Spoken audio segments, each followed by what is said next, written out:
për të udhëtuar drejt Shteteve të Bashkuara të Amerikës pas këtij qëndrimi të Departamentit Amerikan të Shtetit, por gjithsesi mendoni ju që ky qëndrim do të ketë një efekt zgjedhor, një ndikim pozitiv për Partinë Demokratike kur na ndajnë vetëm 3 ditë nga zgjedhjet e 11 majit? Faleminderit. Natyrisht nuk mund të them se ky qëndrim i ri nuk mirëpritet nga qindra mijëra shqiptarë. Sigurisht që mirëpritet, të cilët më besojnë mua që ajo ishte një akt politik korruptiv.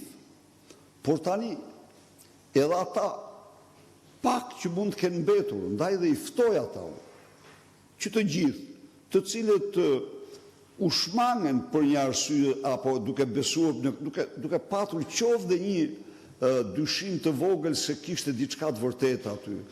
Tani besoj se është koha të bashkohen dhe të mos votojnë as një forcë tjetër përveç Partisë Demokratike. Partia Demokratike me këtë vendim del se u ndëshkue për motive politike. U ndëshkue për motive politike me lobimin e zi korruptiv të Edi Ramës, George Soros dhe tjerë. Dhe ky është një lehtësim. Ky është një thirrje për çdo demokrat e demokrat, për çdo opozitar, për çdo shqiptar.